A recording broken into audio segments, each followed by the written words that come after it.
What are you saying, people, and welcome back to my channel where we're diving into the latest and greatest viral moments. My name is Nawo, and today we've got something doozy for you.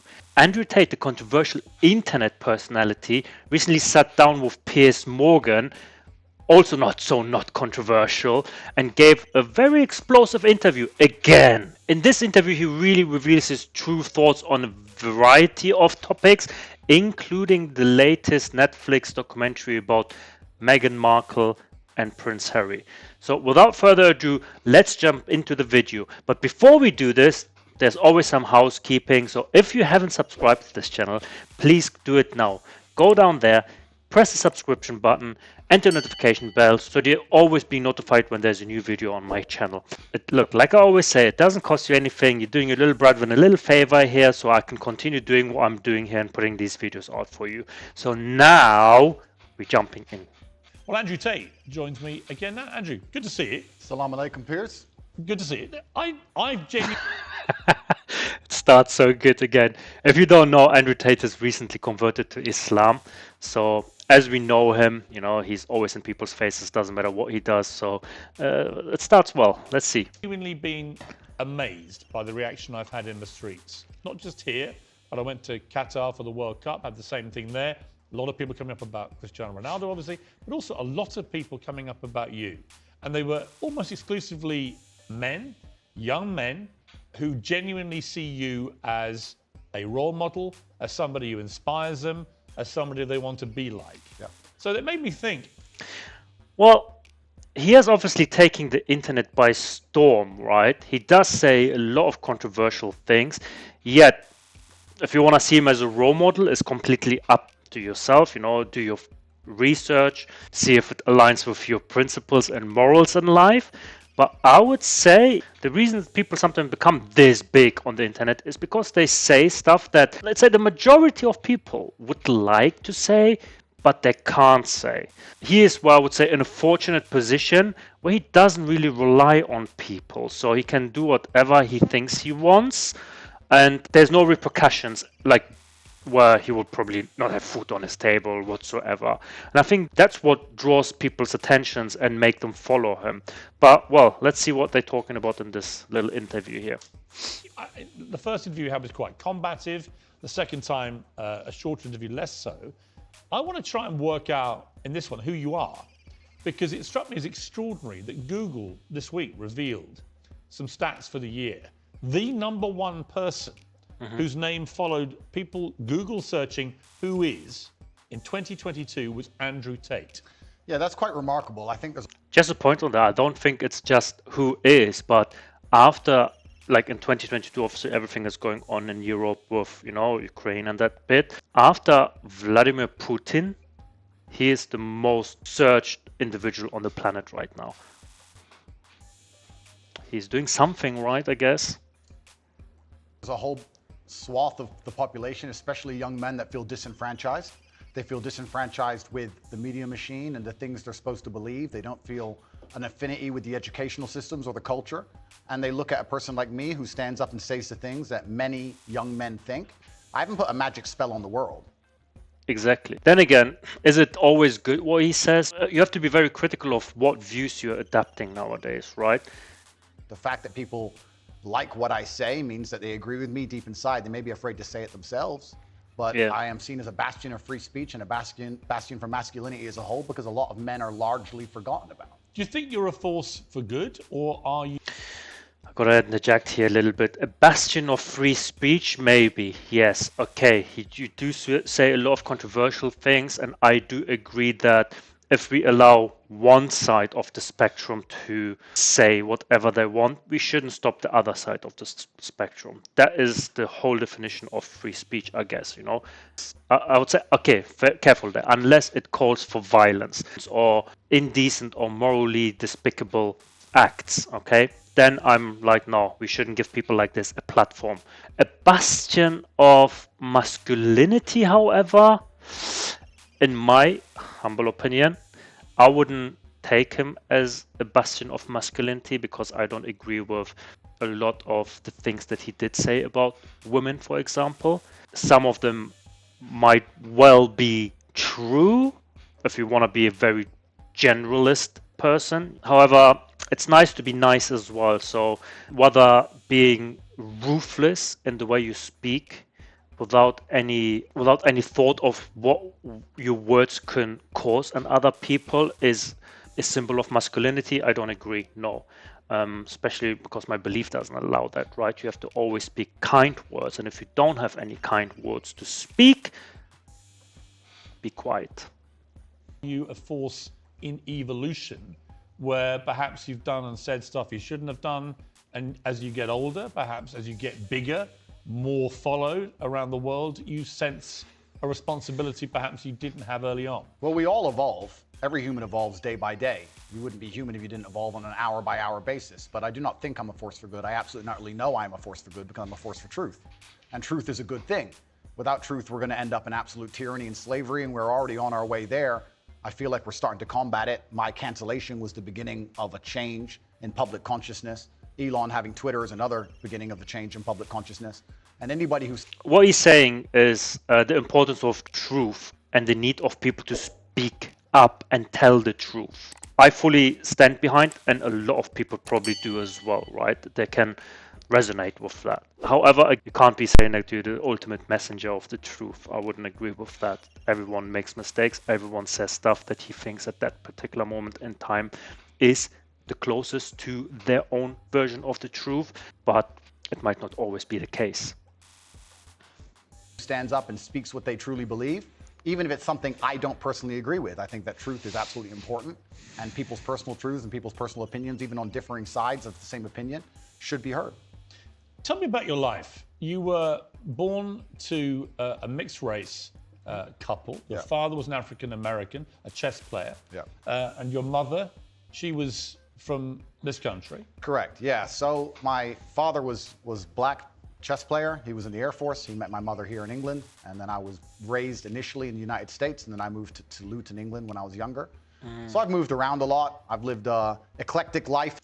I wanted to say something, now it's slipped my memory. Let's continue. In many different scenarios, we've moved around. I've done a lot of different things, lived a lot of different experiences. And what I'm thankful for nationality it. are you? I mean, what do you identify as? I consider myself British now, but I will say that part of me, the patriotic Brit inside of me, is devastated by the state of the UK currently, and I want to make that very clear. The patriotic Brit in me truly loves this country. And wasn't there a time where he said like he doesn't really like Britain, or he doesn't identify as British anymore? He's I think he lives in Romania, or was living in Romania at that time. I can't recall it correctly, but I think at one point he was like completely against, which I, again, living in the UK, it doesn't look very rosy right now with everything that's going on in terms of inflation, leadership. Certainly living in a very difficult time right now. I would say there is not a single piece of good news coming out lately that people stand behind. seeing what's happening to it, especially to our major cities, is almost heartbreaking to watch in real time. In what way? It's falling apart. This is a failed society. By every metric you can possibly measure, it is absolutely and utterly failing. The cost of living crisis, the crime rates, everything is falling apart. If you compare it to a country like the United Arab Emirates, you compare it to a city like Dubai, London, which should be the greatest city on earth, is failing in absolutely every metric because our leadership is a joke. True. If you look at Dubai and the UAE, the leadership there is so flawless, so genuinely genius. They saw ahead and have built almost a utopia. And then you look at London, you can't even walk around with a watch on. It's disgusting. You know, it's very interesting. I was in Qatar for the World Cup. Obviously, a lot of people in England taking a very censorious moral view about the World Cup being in the Middle East at all because of their law. I think we have to be very careful if we want to play the moral apostle here, right? About other people's countries and the way they choose to run their country. There's certainly a lot of stuff that is going devastatingly wrong in this country that we should look into first before we point fingers at others. That's all I can say to this. You know, there's a lot we need to sort out here in our own house before we look at other people's house. Laws against homosexuality because of their treatment of migrant workers. I've got to say, not that I don't share the concerns about those things, of course I do, but I found a lot of the virtue signaling, and I think that's what it was in many cases, about the whole region actually quite distasteful. Because when I was in Qatar, I thought the World Cup was fantastically well run. Absolutely. Incredibly good experience. But a lot of Qataris were saying to me, you know, there's this weird, quaint feeling back in your country that we all want to aspire to behave like that. And that's such a good point that he's making. Why do we assume, that's all based on assumptions, why do we assume that they want to live like the Western countries? Why do we assume that? We cannot assume that everyone wants their own way of life. And if it runs much better than here right now, like with all the freedoms we have, look at this disaster here. We're doing a lot of things right, but we're also doing a lot of things wrong. And I think, again, stick with your own country. Make sure that your own country is developing. There's a lot of things we have to sort out here before we say, like, hey, you need to live the way. Why don't you like this? I like it, you know. I like ketchup. Do you like mayo? No. Why don't you like mayo? Same sort of discussions. That we all want to live in a country with massive drug problems, with massive knife crime issues, with scenes like the European Championships final where it's complete lawlessness going on, where stuff like the NHS, the system of healthcare, is basically collapsing, where the education system is dropping behind, so on and so on and so on. And it's a really interesting perspective. They were like, I know you all think that we want to have your form of democracy and your form of life, but actually we're fine, thanks. Absolutely, because it's a failed society and it's godless. I think it's disgusting. We leave our old people to rot in old people's homes, and then we sit there and say we don't have enough money for nurses. I understand this nurse strike very well and how frustrating it can be if you walk into a hospital and the nurse is not prepared to work. But the nurses would be prepared to work at the current wage if they believed this country was spending its money prudently. When you see this country spending its money and just absolutely wasting it, pulling it out of thin air to fund proxy wars, God knows where that has nothing to do with them. Of course, as a nurse, you're going to stand up and say, well, can't I get a pay rise? This country... Not so long ago, and I don't want to dwell over it, one of the major Brexit arguments, when they were campaigning for Brexit was like, the NHS will get, I don't know how much it was, 3 billion or 300 million, something like this, we can spend on the NHS. We save billions and billions by not participating in the European budget and having to pay for that. Where's all that money gone that was promised? So partly the unrest amongst people right now in the UK is, you say you don't have the money and yet you've just spent 15 billion on supporting a war that you didn't ask us. We were not supporting that. Why did you think that was an okay thing to do? Has failed on every metric, and especially our major cities. I've just come to London now. I made it very clear to my private jet pilot. I said, fuel the jet and leave it running, because the second I'm finished talking to Piers, I'm leaving this cesspit. It's disgusting. This country and London as a whole 10 years ago was one of the most hospitable cities on earth. Now you cannot walk around safely with a watch on. And you're a full-grown man. You're a full-grown adult. When's the last time there's been a serious problem in your life that you completely ignored and it fixed itself? Never, ever. That's true. London definitely 10 years ago was beautiful. I would say it's still one of the most beautiful cities in the world, right? And still you can have a lot of fun and it's a nice city to come, and definitely a melting pot of cultures, a lot to experience, a lot to do, beautiful. But to the point of crime, yes, unfortunately, there is a lot of crime now, knife point, gun point sort of crimes. It has become way too easy to get away with it. And also the legal system in a way needs to be a little harsher, I guess. No? What are any of our politicians doing to fix any of the problems we're genuinely facing? Well, I saw today that Sadiq Khan is planning to run again for the third term of office as mayor. All I can say is everyone I know who's had any experience of crime at any level in London in the last few years has had a bad experience of it, of the way it's been handled. I can give an example. I can reveal this now. I've talked for 18 months. I got a specific death threat on one of my son's Instagram pages in public, a public comment. And it was very specific about what this person was going to do. I think it was years ago he mentioned it in his other show. We know where you live. We're going to come and kill you. And then a second one threatening my son and his mother, my ex-wife. I called in the police. I thought, I'm not having them putting death threats on my son's head. Sure. I called the police. Police investigated this. They arrested somebody over a year ago. And then I heard from the police this week that despite 18 months of investigation, of a publicly posted comment on Instagram threatening to probably haven't done anything on my son's Instagram, that they will not be able to pursue the case. Now, and I thought, imagine, I'm high profile. Crazy. This was a front page of the Sun newspaper. If that same man called a transgender person the wrong pronouns, he would be in trouble. Right. So doesn't it just show how absolutely asinine and banal our legal system has become? That would never happen in a country like United Arab Emirates, the place I'm now residing in, Dubai, where the leadership has common sense. And I'm saying that all the leadership structures, doesn't matter if it's Labour or Conservative, across all of it in this nation have completely and utterly failed. Sadiq Khan is a loser. Because when you have a city which is losing, which London is losing in all metrics across its competitive cities around the world, and you're in charge of it, by extension, you're a loser. I will tell you. I agree. I agree to an extent to that, right? The people need to be happy. You have to work for the people. If you just work for money, you're losing people. You're losing the country. Tell you right now, instead of virtue signaling and giving Qatar a hard time over their religious beliefs, what we should be doing is a treaty with Qatar to build a prison deep in the desert. Make me mayor of London. We'll make a prison deep in the desert, and if you're caught with a knife or robbing someone, you can go do 25 years with one meal a day in the scorching sun. And then what we'll do is we'll put cameras there and we'll interview you once a week and broadcast that out to the nation and see if you change your mind and make people understand that this is a country that should be respected and our laws should be respected. Instead, what happens? What has Sadiq or any of the people in charge of this country actually done to fix any of our issues besides sit around and talk?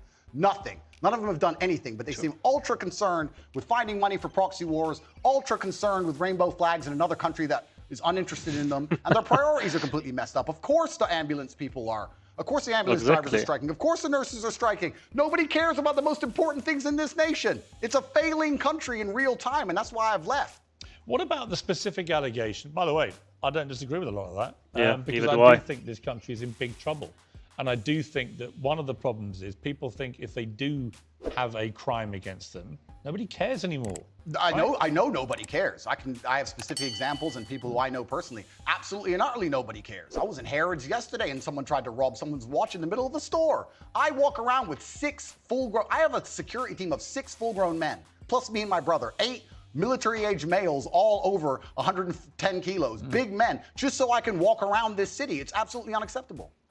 Yeah, what about the issue of race? And I mentioned that in the context of the Harry and Meghan ongoing now it's getting serious debate, their war with the royal family, war against the monarchy, their specific constant referencing to the fact that they believe they were driven out of here because of racism in Britain. What do you make of that debate?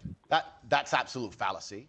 And you're from a mixed race background yourself. Correct. I'm from a mixed race background myself, and while we're discussing the leaders of the UK, although I do think they're doing a terrible job, it's kind of hard for Meghan to say that the UK is a racist country when the leader of the UK is darker skinned than her and the mayor of London is darker skinned than her, and I am a person who's probably darker skinned than her, and I've never experienced any kind of bigotry against myself besides the fact I'm a straight male. I'll get bigotry. Okay, let's break this down a little bit. But again, I'm not going to dwell a long time on this, right? Is UK a racist country, or are particular individuals inclined towards that sort of belief? You have to make a distinction here. You can't call an entire country racist because you had experiences with 1 or 2 people. Does systematic racism exist? Absolutely. 100%. In the UK, 100%.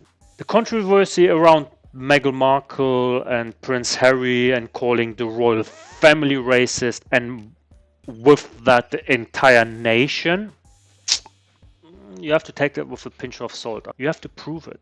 You can't just throw shit against the wall and hope it sticks. Bigotry for that before I'll get bigotry for my skin color. I think it's just a cop-out and her not wanting to be perspicacious and self-reflective enough to understand that she has attacked an age-old institution, and there are people who are very patriotic about that institution, and by attacking it and bringing a degree of distaste to it, there's going to be people who don't like her. And if you're a dislikable person, you can't just instantly stand up and say it's because of my skin color. It might be. Yeah, don't play the race card, yes. Some of the things you've said. I mean, I think it's probably no doubt she's had racism on social media because it's... Who hasn't, Piers? It's a cesspage. You probably have. Well, as I said just now, I've had death threats on social media and no one seemed to care very much. Yeah. But I think that's probably inarguable. My issue with what they've both been doing is if you're going to... I don't think it's only social media. You know, there was also, after there was a little change between her, Harry, and the royal family, the tabloids were also bashing her, like really bashing her. You know, there was bullshit questions like, what color is the child? And we have a little mixed race. Why do you even make it a thing, right? Oh my God, the first mixed race princess. Why do you make it a thing, man? Why do you make it a thing? make allegations against an institution like the royal family and the monarchy, you've got to actually provide some evidence. You can't just spray gun this thing out there and say, well, somebody was racist. Yeah, and airing dirty laundry is never going to be respected by the populace, and being a tattletale is never going to be respected by the populace. And I think the problem with the modern world we're living in is a lot of age-old traditions are being destroyed in real time. It doesn't matter what the tradition is, most of them are being eroded. And something like the British royal family, which has been around for a very long time, is an age-old tradition. One of the things holding the UK together, one of the last things we have, to sit and detriment it and to sit and insult it and to give away secrets from inside of it and try and paint a negative image of it is going to upset a lot of people, and you have to be prepared for that backlash. You can't say I've done things that upset people, but it's nothing to do with what I've done. It's exactly. Absolutely, exactly. So if you're attacking an establishment like this, you have to be prepared for the backlash, 100%. But at the same time, I don't think any establishment should be safe or safeguarded from what any other person would have to face, like the truth. So if it's the truth, I don't think they should be safeguarded from it just because, So.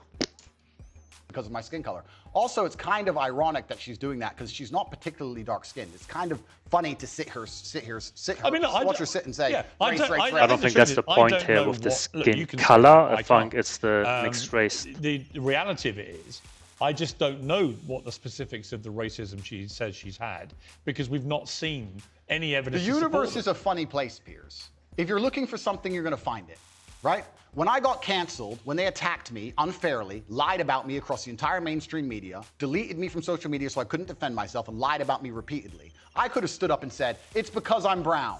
I didn't do that. I sat and said, okay, there's people who misunderstand my message. My message is a positive one. People misunderstand me. Let me self-reflect and understand that, yes, perhaps this said a long time ago was said in the wrong way. Perhaps this was... Yeah, but that happens to everybody, right? So if you're really looking for problem, you can find problems anywhere, right? Even in this video reaction, you could cut it out and make some bullshit up, right? Absolutely crazy stories you can make up. The key point here is you have to really sit down and think and research and understand the entire overall picture and then make a decision, right? You can't just jump to conclusions. Misunderstood. Perhaps people don't understand this. I could have just copped out and could have just been refusing to self-reflect on any level and said, it's because I'm brown, that's why they did it. But that's not the mature way to be as an adult. What did you think of the Jeremy Clarkson furore where he wrote what I think most people, but including him belatedly after he'd published it and written the column, he did make an analogy from a Game of Thrones scene, which most people, I think, did find crossed a line and was deeply offensive. I think it crossed a line. What do you think? Yeah, I understand why people feel that. But when you attack an institution as old as the British royal family, you're attacking patriotism in and of itself for one of the most respected countries, or previously most respected countries on earth, and you're going to have some visceral reactions. Perhaps Jeremy Clarkson is too famous and too well-renowned to say those kind of things, but there's a lot of people who genuinely feel that way, and that's why he said it. And this is what happens when you attack age-old institutions in any country. Should he have apologized? That's a good question. It looks like he did. Personally, I think as a man, you should stand up, say what you mean what you say. I don't think you should ever apologize for anything you've ever said. Even me. What if you say something truly very offensive and you actually do regret it? If you truly regret it, then yeah, okay, you can apologize. But if at the time you meant it, then the best thing you can do is say, look, I have just changed my mind. I no longer feel that way. But at the time, that's how I felt. And I'm the person who says what he feels. And that's what I felt at the time. And I apologize that offended you. Well, that was that. Overall, the interview with Andrew Tate raised some interesting points here. So what do you guys think about the interview? Is he a force of good or is he a troublemaker? Let me know in the comments below. And if you haven't subscribed, go on, do it now. Click the subscription button and the bell icon so you'll always be notified. Give this video a thumbs up if you like it. And I'll see you guys in the next video. Peace out.